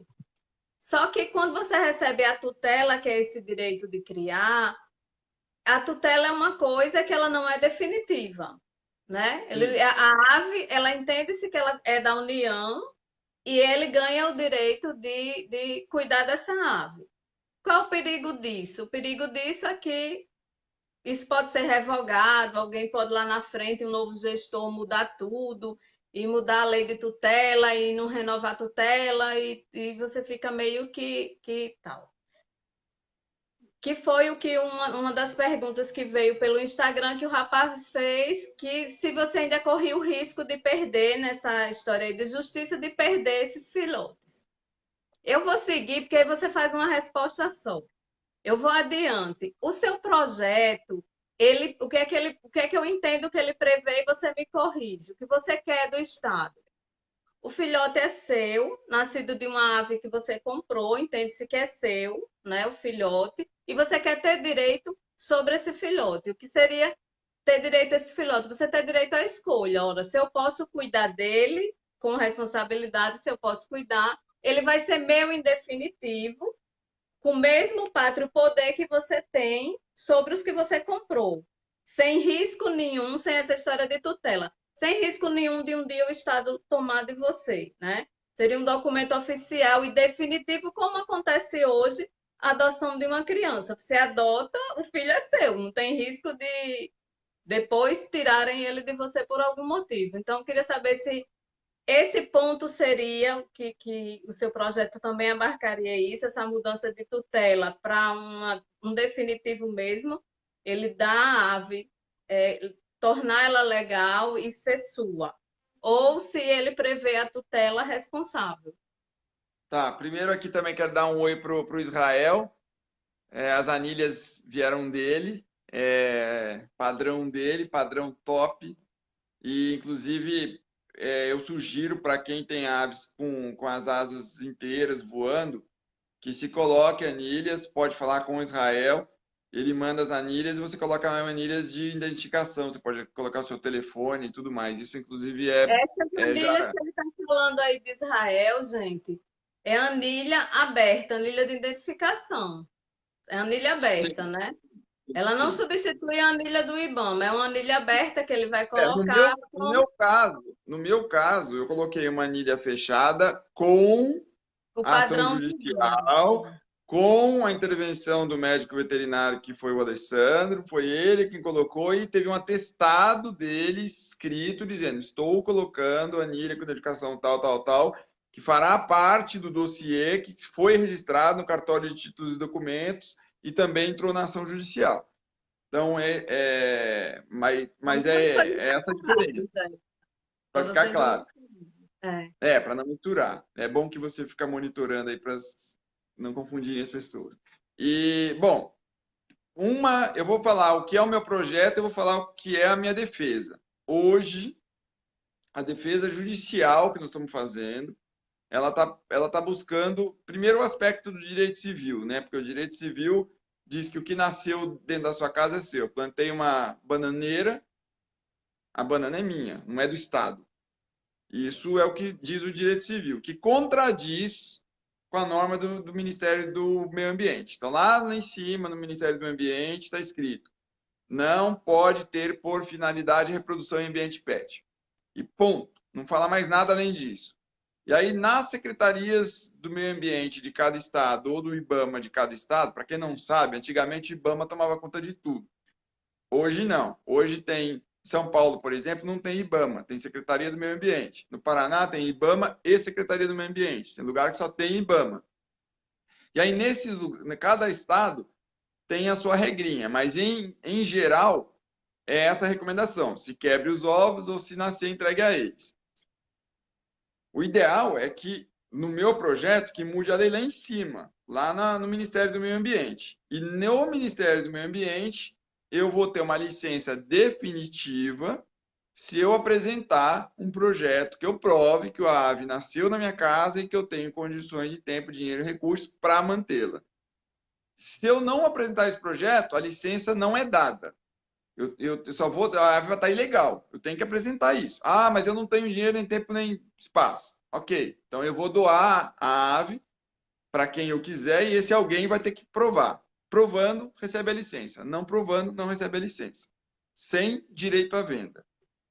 Na minha defesa judicial, óbvio que o advogado ele vai, ele vai usar os recursos que ele tem no direito legal, de eu ter a posse em definitivo e de agora, e que eu possa fazer o que eu quiser com a ave. É essa a defesa que ele tá tendo. É um direito que ele entende que eu devo ter. Apesar de eu mesmo achar que eu não tenho direito de venda, e sim direito de doação ou de entrada no projeto de reintrodução da natureza. Então, tem essas duas coisas bem distintas, né? É porque A no defesa momento judicial e aquilo que eu acredito. Hã? no momento de que você, se que não é o caso, mas no momento que você entra com um direito comercial, existe uma legislação do direito comercial, né? Já se chocaria com essa parte, porque dependendo tem coisas, produtos, né? E ele é tratado, os bichos são tratados na legislação como produtos, infelizmente, não são seres, gente, na lei eles são tratados como produtos. Existe no ramo do direito o direito comercial. Então, isso já entraria em outros méritos se fosse defender aqui o direito à defesa de comercializar, e nem todo produto pode ser de livre comércio. Existem produtos controlados e as aves silvestres É, são um. eu, O que ele colocando um defende parênteses, é doação. aqui, vi aqui, entrou aqui também o Addison Kindleman. O Addison Kindleman é um piloto comercial de companhia aérea, é um piloto de acrobacia aérea, amigo meu, e ele foi o único brasileiro que correu o Red Bull Air Racing. Eu não É sei se vocês isso. estão familiarizados com o Red Bull Air Racing, é só piloto de outro planeta que consegue voar aquilo. É uma loucura. E o Adilson foi o único brasileiro que correu no Red Bull. Abração para você aí. Não, eu acho que não tem, tirando a defesa legal, aqui, o projeto que eu tenho lá para o Ministério do Meio Ambiente é realmente não poder vender. Eu não acho que o tutor tenha que ter esse estímulo. O tutor de ave pet é para dar qualidade de vida para o bicho. É essa a função dele. Eu tenho uma ave em casa, eu tenho que dar qualidade de vida para ela. Ponto. Mais nada que isso. Qualquer coisa diferente disso muda o conceito. E mudando o conceito, você pode desvirtuar para perda da qualidade de vida da ave. E hoje, inclusive, eu sou um dos pregadores de que a pessoa que quisesse ter uma ave em casa tenha mais de uma, e não só uma. Porque eu já enxergo que uma ave só não vai ter uma boa qualidade de vida. Ou até pode ter uma boa qualidade de vida, mas ela vai ter o aspecto social dela com dificuldade de ser suprido. A não ser que a pessoa tenha 24 horas por dia para ficar com a ave, o que a gente não tem, e também a gente não é ave, então a gente não consegue ter esse tipo de interação que a própria ave tem com ela mesma. Então, aqui em casa, depois do nascimento dos bebezinhos, isso ficou muito, muito, muito, muito evidente. Dá para perceber muito a interação que eles têm entre eles, o que é a conexão social que eles têm entre eles, é uma coisa muito, muito evidente. E fica. Inclusive, tem muitos casos, né? Outro dia a Argina fez uma matéria incrível sobre as ararajubas, a quantidade de pessoas que têm ararajuba que se automutilam. É muito alto, é um índice muito alto. Por quê? A maioria das pessoas que têm ararajuba tem uma só. E, e aí a ararajuba é uma ave muito sensível, uma ave com uma sensibilidade muito importante e que necessita esse aspecto social ser muito bem resolvido. E quando uma pessoa não consegue suprir isso, ela sente e vem ter problemas comportamentais. Automutilação é uma delas. Você está conseguindo acompanhar a pergunta das pessoas? Tô, Eu acho legal a gente eu vou ler a de interagir com. Israel. Eu vou ler a de Israel e vou responder e você complementa ou, ou muda tudo que eu disse, tá certo? Israel perguntou: se der entrada como criador conservacionista seria possível ou a luta agora seria para isso? Israel, a questão é que quando a gente passa para essa história de criadouro conservacionista, aí ele já vira uma coisa que saiu de âmbito residencial, de uma ave pet, para uma entidade. E quando a gente está falando de entidade, seja ela santuário, que agora não existe mais, na verdade, não existe mais santuário, né? Antes, santuário, com o nome de santuário, ele não é amparado por lei. Ele é um conservacionista. Quando você é uma entidade dessa, conservacionista, ela tem regras que, por exemplo, não pode receber visita no santuário desse, que agora ele é enquadrado no conservacionista. Ele exige estruturas padronizadas de tamanho, de contenção de fuga, por exemplo, de ter um médico veterinário responsável, de ter um biólogo. É a mesma exigência que você teria para um zoológico, que você teria para um criadouro comercial. É totalmente diferente a regra de uma ave pet. Ele não vai poder exigir que na minha casa eu tenha um veterinário assinando pela minha casa, entendeu? Então, o projeto que o Catelli tem é totalmente diferente. Não dá para trazer esse projeto dele para o âmbito de uma entidade como um criador conservacionista. Essas alternativas. Essas alternativas são alternativas meio que, no bom sentido da palavra, mas meio que uma gambiarra para a lei que tem hoje. Então, o próprio IBAMA do Paraná me sugeriu isso. Ah, mas eu te dou uma licença de criador comercial. Ah, mas você pode ser um santuário, entre aspas. E o que eu estou brigando eu não quero fazer um remendo de lei, sim fazer uma lei nova, ou que complemente, ou que regulamente a lei que tem hoje, que na verdade nem tem, né? É uma coisa que termina no meio da frase, como as coisas no Brasil normalmente são assim. Mas, e aí a gente deixa muito claro quais são as suas condições para legalizar a ave que está dentro da tua casa. E eu insisto, como eu falei lá no começo, o jeito que está hoje é um estímulo para fazer o errado, é um estímulo para a ilegalidade. Quem quiser, o bandido que vai querer fazer comércio clandestino, ele já faz hoje.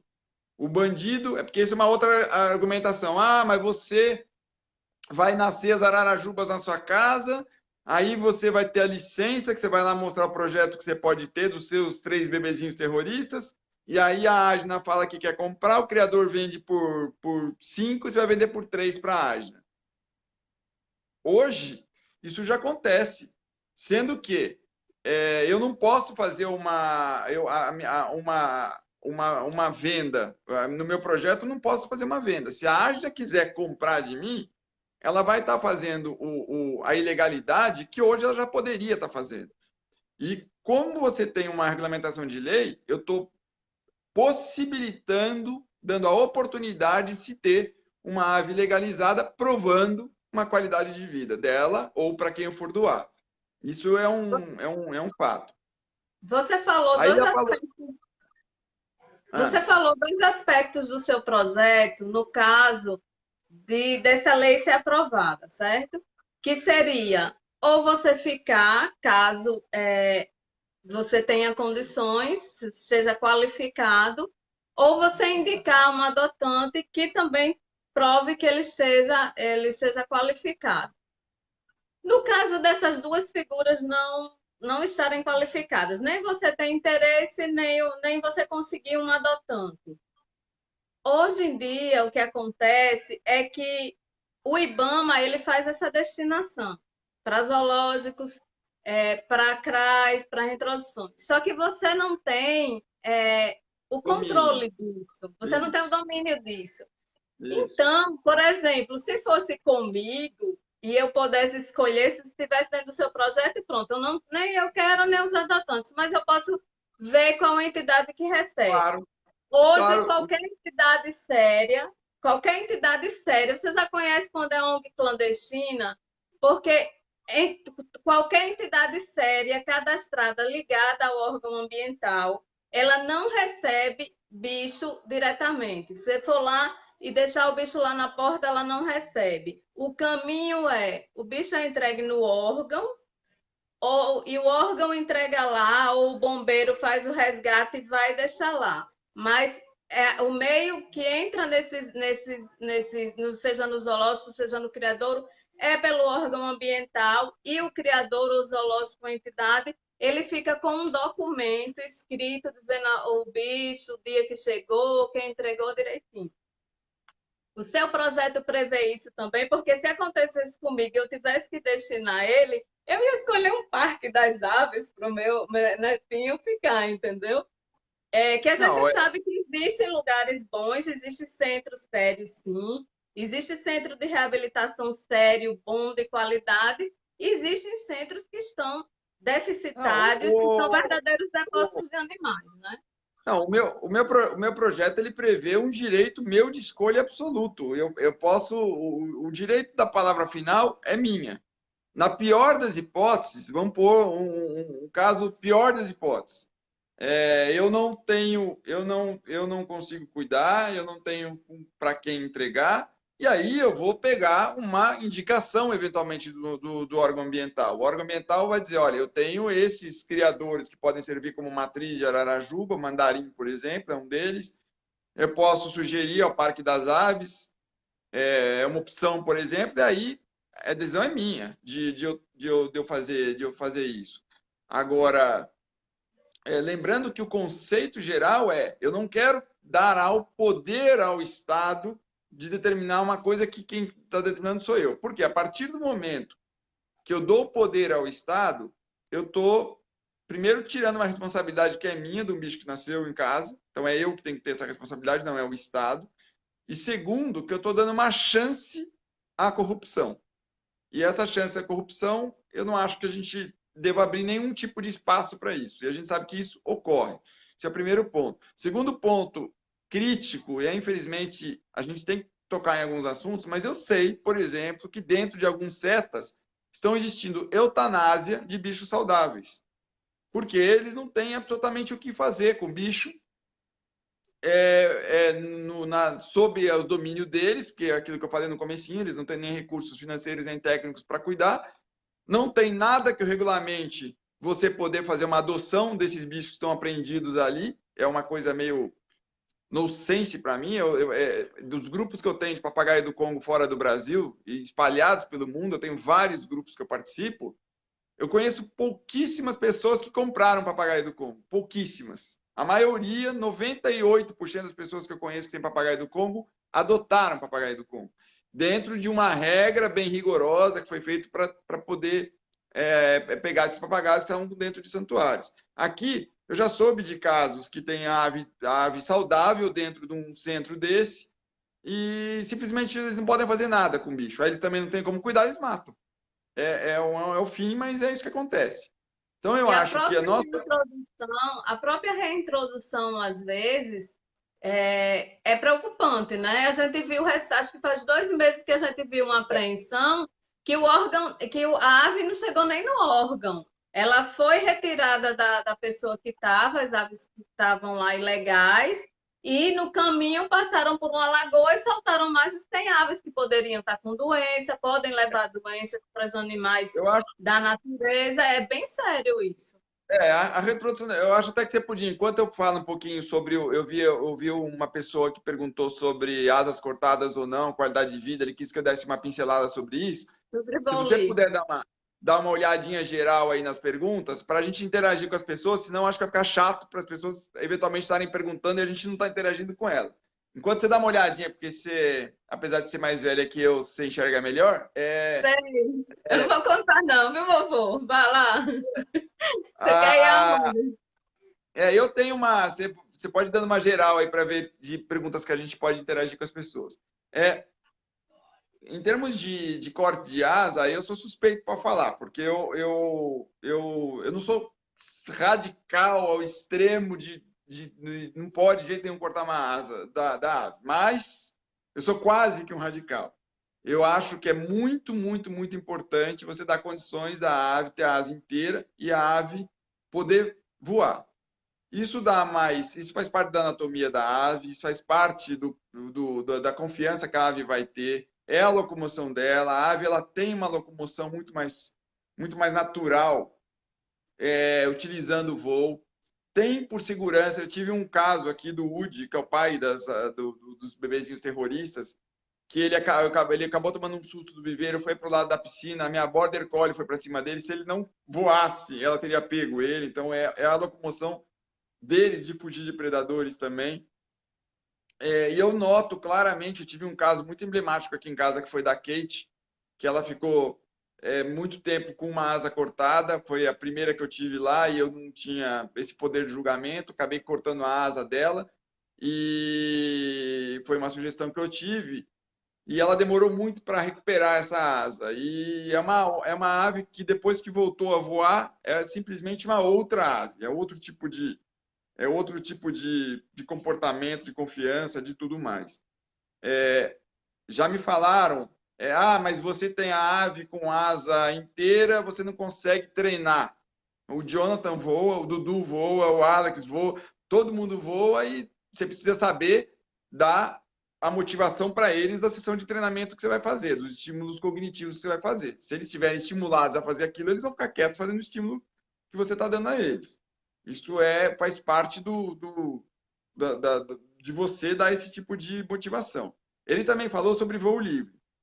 Acho que a gente pode fazer depois uma outra live falando de voo livre, porque é outra mais horas de, Tá certo. de papo para falar de voo livre. Mas o voo livre é uma coisa que a gente está tentando ampliar mais na cabeça das pessoas a possibilidade de fazer voo livre. É uma coisa maravilhosa que tem inúmeros riscos se você não fizer com os devidos cuidados, com a técnica certa, com as fases certas. A chance de você ter um acidente é quase que 100%, mas se você fizer com as técnicas certas, com as fases certas e tudo mais, a chance de você dar ainda mais uma qualidade de vida para sua ave é enorme. Em relação à reintrodução na natureza, eu entendo, inclusive hoje, estou sendo cada vez mais radical em relação a isso, que a possibilidade de sucesso de uma ave em reintrodução na natureza é através da técnica de voo livre. Como é feito hoje, na grande maioria dos projetos? Perdão. Você pega as aves, os bebezinhos terroristas, por exemplo, leva ele lá para a Amazônia, coloco eles num viveiro gigantesco lá de 100 metros quadrados, numa área que eles vão se ambientalizar com aquela área, deixam lá por meses, e aí eles acabam se ambientalizando com a região, e aí, num certo dia, você vai lá, chama a imprensa, para ficar bem bonito, abre a porta do viveirão e elas saem voando. Os números que a gente tem são números desastrosos para isso. A quantidade de aves que morreram, que não deram certo, que não foram para frente, é gigantesco. Por quê? Porque a ave não tem preparo físico para estar voando num ambiente hostil. Então, o predador percebe que ela não tem preparo físico, que ela vai se cansar fácil, ele pega de uma maneira muito mais fácil. Ela não tem experiência em forrageamento, em busca de comida. Ela não tem habilidade de voo em condições adversas, de ventania, de condições hostis de tempo. Então, ela vai quase que de uma maneira absoluta ter problemas e acabar morrendo e acabar não tendo sucesso. Com o voo livre, ela aprende a fazer tudo isso, de acordo com as fases que a gente vai cumprindo. Então, ela aprende a voar em condições de ventos fortes, ela vai tendo preparo físico. Por exemplo, o bambu da Silvia, outro dia ela está voando agora com GPS, ela voou numa parte da manhã mais de 30 quilômetros, só na parte da manhã. Ou seja, é uma ave que já está com muito preparo físico. Quando aparece gavião, ele brinca com o gavião, de tão tranquilo que ele já está de enfrentar esse tipo de situação. Ele aprendeu a fazer isso. Segundo, ele aprendeu a navegação, ele entende que ele resgatou dentro dele qual que é o sentido de navegação, ou seja, uma ave que não se perde, e é uma ave que já sabe se virar se estiver sozinho na natureza. Então, o Chris Beardall, que é o melhor do mundo, é o nome mais experiente do mundo em voo livre, veio para o Brasil, a gente teve um curso com ele, e ele está pregando muito isso também, de que a técnica do voo livre é talvez a grande chance dessas aves terem sucesso na reintrodução à natureza, porque elas serão preparadas para ser reintroduzidas na natureza. Voltando para o caso das ararajubas, que eu acho que o pessoal está com dúvida ainda, de como ocorreu o processo, o Israel está perguntando qual foi a reação ou palavras do pessoal quando você disse que não iria quebrar os ovos ou entregar filhotes, né? Porque talvez tenha pessoas que achem que o Ibama foi na sua casa, se isso aí foi lá na audiência. Como é que isso aconteceu e qual foi a reação? Não, eu me antecipei, né? Eu tive essa informação por parte deles, de que era isso que eu devia fazer, e aí eu me antecipei e entrei com uma tutelar antes. Eu entrei com uma ação contra eles, de cara, garantindo o nascimento deles e garantindo a tutela deles comigo. Eu tive uma experiência muito interessante com a Polícia Ambiental, que não foi exatamente contra mim.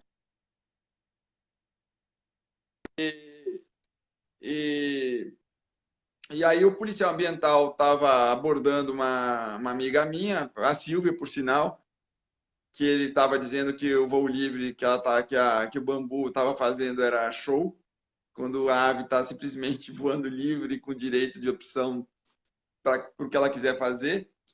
E aí eu perguntei para ele, tinha algumas pessoas em volta ali, porque viram a polícia ambiental chegando. E eu perguntei para ele, falei, me diz uma coisa, a sua função, até onde eu saiba, é nos educar e fiscalizar e proteger a nossa fauna e flora, certo? Aí, essa é a sua função? Aí ele me respondeu, sim, essa é a minha função. Falei, então tá bom. Então eu tenho um casal de ararajubas, eles estão, tá com pinta que eles vão fazer uma postura. O que eu devo fazer? Aí ele falou, se eles tiverem uma postura, você deve primeiro evita que eles tenham essa postura e depois, se tiver, quebre os ovos. Aí eu falei, ah, é isso que eu devo fazer? Tá bom. Aí eu peguei o vídeo, que muitos de vocês aí já viram, o vídeo do nascimento dos bebezinhos, e mostrei para ele o vídeo. Falei, dá uma olhadinha neste vídeo. Os bebezinhos já tinham nascido, portanto eu já tinha um vídeo. E ele chorou, simplesmente. Ele ficou muito emocionado. E aí ele falou, realmente a gente é obrigado a dar esse tipo de informação, essa é a determinação dos órgãos ambientais. E aí eu tive um papo com ele lá, tipo, ok, que essa é a argumentação dos órgãos ambientais, mas eu acho que você tem que ir lá e brigar com o seu superior. Isso é uma missão de vida que deve ser de todos nós, inclusive a sua, que está fazendo essa frente de batalha. Então, infelizmente, esses órgãos eles são muito mal preparados mas às vezes você tem um ser humano do outro lado real. E eu senti que esses policiais eles sentiram um golpe ali quando eles viram o vídeo e que a sugestão deles era uma sugestão trágica. Fiz uma outra pergunta para ele. Você vai lá e faz uma apreensão de uma ave que está há 30 anos na casa de uma fulaninha lá. O que você sente quando você faz isso? Aí ele falou, eu sinto muita pena da fulaninha, que está há 30 anos com a ave, vai perder a ave dela. Eu falei, E a ave, você sente o quê? Não, a ave eu não sinto nada, porque a ave, ela tem uma capacidade de adaptação muito forte, muito simples. E aí eu quase caí de costa, né? Aí ele falou assim, papagaio só imita, o nível de raciocínio deles é...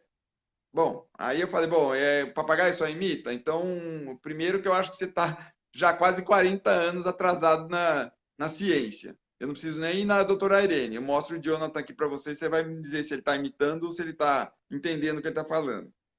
Segundo, que já existem estudos de que provam que as aves abandonadas têm um nível de pós-traumático semelhante aos veteranos de guerra. Então, você ir lá e fazer uma apreensão de uma ave dessa, ou suponha que o IBAMA, aqui em São Paulo, a Secretaria do Meio Ambiente, viesse e fizesse uma apreensão dos bebezinhos aqui, ia ser trágico para a vida deles, absolutamente trágico. Então é uma coisa que existem sim os seus motivos, os argumentos desses órgãos, óbvio, a lei não existe por nada, alguém pensou nela, mas está muito ultrapassado, muito ultrapassado. Tem alguma, como é que estão de perguntas aí? Não, de pergunta não. A Neide botou, via matéria na Record, meus A Gia, papagaios do Congo e as ararajubas. Aliás, todas as aves, parabéns. obrigado. E o A Pablo Rebate está comentou, falando que tem 2 araras na Vila Mariana fazendo voo livre, é da Silvia. essa eu não vi. Pablo Tá aqui botou embaixo. lindo mesmo, mas como o Maurício falou, o voo livre tem que ser algo muito responsável, baseado em dados científicos. Seria muito legal mesmo que a gente fizesse uma live com o Catelli sobre voo livre, específico sobre isso, porque tem muita coisa para ser falada, muita coisa legal de ser abordada. É um tema muito sério, voo livre, tomar essa decisão de voar. Né? Quando as pessoas vêm falar comigo, aí eu tenho mania de fazer terror na cabeça das pessoas.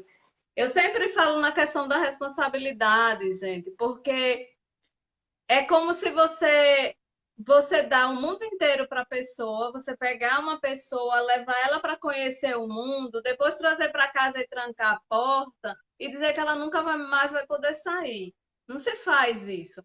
Você não sente falta do que você não conhece, né? Então, você começar a prática do voo livre, você tem que primeiro conhecer a técnica, fazer o curso, estudar muito sobre isso e saber se isso cabe dentro da sua vida. Porque depois que você apresentar o céu para sua ave, você não pode, daqui a um ano, dois, dizer, você nunca mais vai voar. A cabecinha dela não vai ficar muito legal. Isso é uma decisão, a filosofia de vida é uma decisão para a vida, muito séria. Sem Então, acho dúvida que nenhuma. vale Vale você voltar aqui, né, Catelli, para a gente conversar sobre o Sem dúvida voo. nenhuma. O voo livre a Silvia das Araras, lá da Vila Mariana, que a Rê comentou aí, ela fala isso. É um estilo de vida. Você vai ter que determinar no seu estilo de vida pelos próximos 60, 70 anos que é isso que você vai fazer.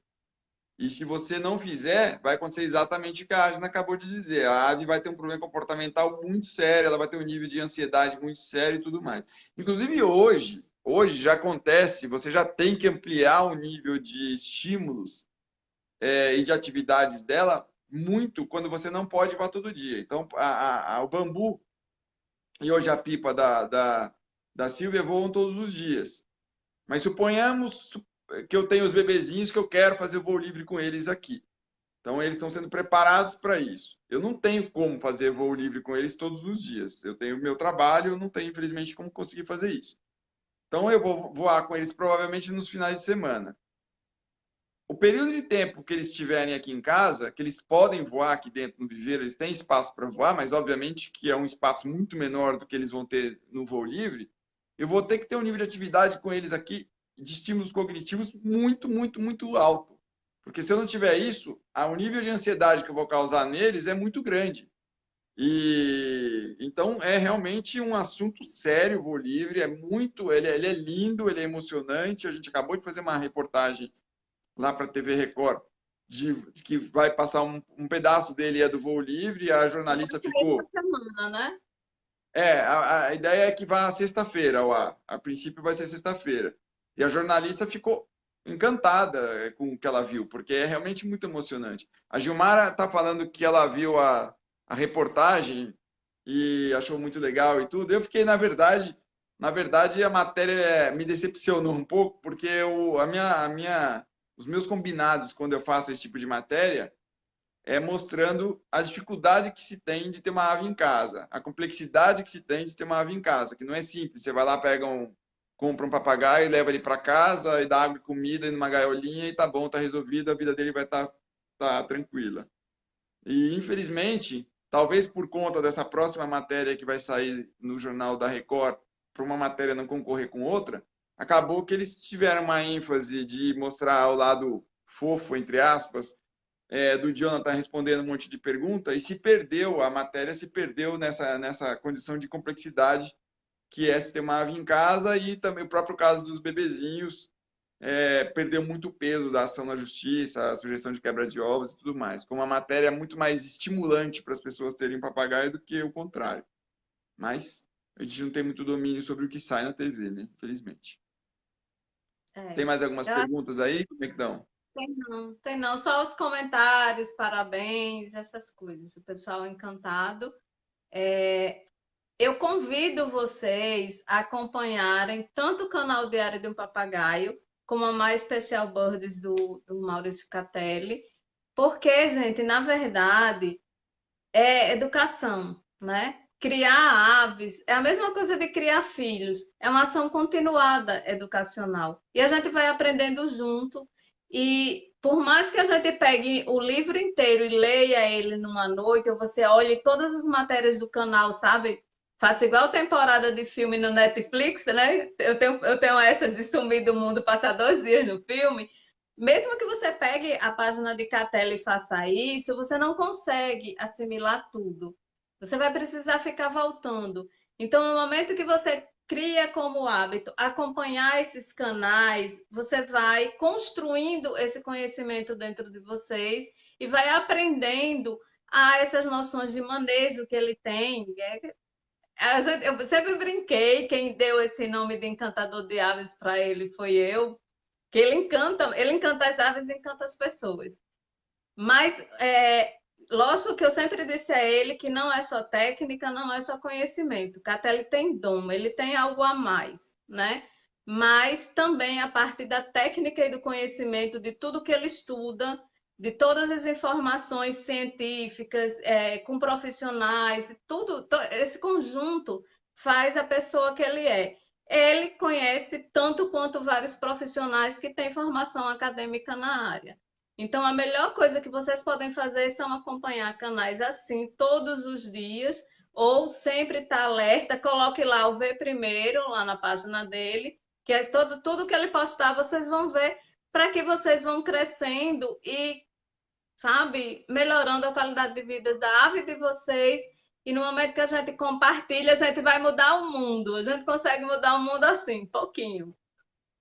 A Fala Gilmara um falou que pouquinho. acho que tem uma pergunta dela que acho que passou, que a gente não viu. Eu tenho, obrigado pelas palavras. Eu acho que também vou retribuir o que a Agnes falou. Eu falo publicamente há alguns anos de que o Diário do Papagaio, para mim, é o grande portal do país e talvez dois ou três melhores do mundo em termos de informação sobre posse responsável.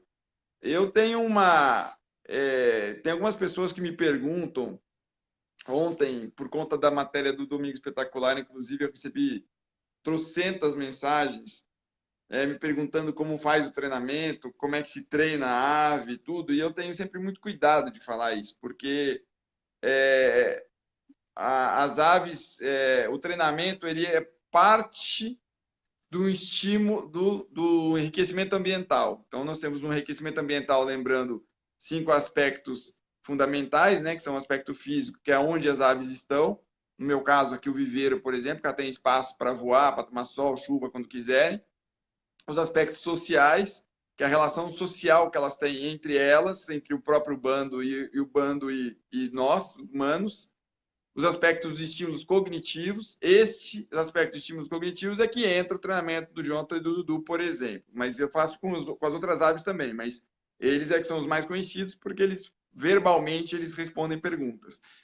Depois tem os aspectos sensoriais, então a gente tem muito estímulo visual, muito estímulo auditivo, muito estímulo de tato. Então, por exemplo, eu tenho galhos dentro do viveiro de tudo quanto é espessura, tamanho, uns que balançam, outros que não balançam, que é algo que eles encontram na vida silvestre. E os aspectos de saúde, né, que incluem os alimentares e os veterinários, exames e tudo mais. Então, os estímulos cognitivos, eles são um dos aspectos do enriquecimento ambiental. E se você faz um treinamento, seja para um truque, que é interessante, a ave se diverte, muitas vezes você está ensinando algum truque, ou mesmo um desenvolvimento intelectual e mental dela, que é o que eu faço com o Jonathan e com o Dudu, se você não faz isso de uma maneira correta, entre aspas, você pode estar gerando um nível de ansiedade na ave grande, você pode estar gerando um problema comportamental. Então, é por isso que eu ainda não achei um jeito de me comunicar direito com as pessoas para conseguir dar esses parâmetros para ela. Porque hoje, eu não acho que seja dom isso que a já está falando, é muito mais uma paciência e atenção. Então, o que eu falo para as pessoas, é importante que você enxergue a sua ave, independente do que ela esteja falando com palavras, porque 99% das vezes a ave não vai estar falando com você por palavras, ela vai estar falando com você pelo corpo, pela atitude. E a partir do momento que você entenda o corpo e a atitude dela, você vai conseguir tirar dela muita coisa e criar uma relação de cumplicidade muito grande. Eu falei na matéria que vai ao ar na sexta-feira, não sei se isso vai fazer parte da edição ou não, mas ela me perguntou o que as aves tinham trazido para mim, porque ela falou, você deu muita coisa a elas e o que elas deram a você? Falei, elas me ensinaram um novo jeito de me comunicar com o ser humano, porque hoje eu me comunico com meus filhos muito mais entendendo as expressões corporais deles do que aquilo que eles estão falando. Às vezes a pessoa está falando uma coisa, mas o corpo está dizendo outra. E a mente está dizendo outra. Então eu aprendi a tentar enxergar muito mais, observar muito mais as pessoas do que eu fazia antes dela, antes de ter esse convívio com as aves. Débora colocou, seu Catelli, os bebezinhos Ela me escolheram chama de seu. você. Ô, Débora, para de me chamar de seu Catelli. Não sou tão velho assim. Ele tem esse problema com velhice, viu, Débora? Mas ela é um É idosinho seu Catelli. bonitinho. Ah, A Adna e você são anjos nesse mundo. Parabéns pela dedicação dos dois, estão no caminho certo. Deus os abençoe. Miriam está dizendo obrigado. que nós dois somos ótimos. Gilmara tinha dito antes, existe alguma coisa que possa reverter esse quadro? Só que eu não sei se o Tá. quadro que ela estava falando era referente à questão da legislação, da situação. Se foi ao longo da live, vai estar explicado. Você É, assim. a minha, no meu caso em especial, a Secretaria do Meio Ambiente recorreu, alegando que eu deveria ter entregue esses bichos para projeto de reintrodução à natureza, coisa que pela própria legislação deles eu não poderia ter feito. E então tá subindo instâncias. Mas assim, o que a gente entende é que a gente deve ganhar até a última instância e isso eventualmente virá uma jurisprudência. E eu quero aproveitar essa jurisprudência e já entrar com um projeto para tentar uma Alterar. mudança regulamentar em caráter nacional. A Gilmara disse que Demora. quer falar Então, comigo, é pode um sonho, falar, hein? viu? Hã? Hã? Não, Gilmara disse que se quer conversar comigo em box depois. Pode sim, moça. Só chamar lá. Lucimeire disse que acompanha sempre as duas páginas, ama os dois, está encantada. Geiva disse que tem muito amor por esses pássaros. Débora disse que ele chama de vovô por respeito. Não, é cabelo branco, esquecimento, né? Você fica diferente. Ela é vovô, É, ela é pode, vovô. pode tirar o seu da próxima, viu, Débora? Aliás, a gente já se conhece virtualmente há muitos anos, então não tem problema nenhum e não faço questão nenhuma desse seu ainda. Gilmara está dizendo que Olha o Israel o que ela fazendo estava graça, viu, falando Café? ela disse que o que estava falando era sobre essa questão da lei. Gil, se depois você volta, que você entrou na metade, né? Toda a live a gente está falando justamente nessa coisa que ele quer em mudar a legislação atual.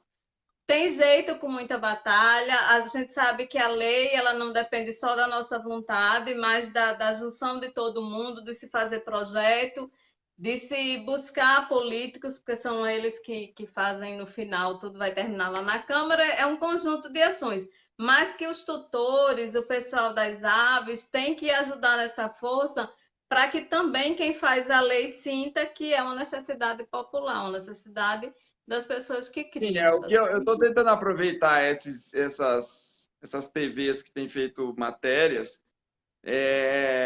para impactar e ter apoio popular, porque esse tipo de deputado só se movimenta com apoio popular, né? Senão ele não se mexe.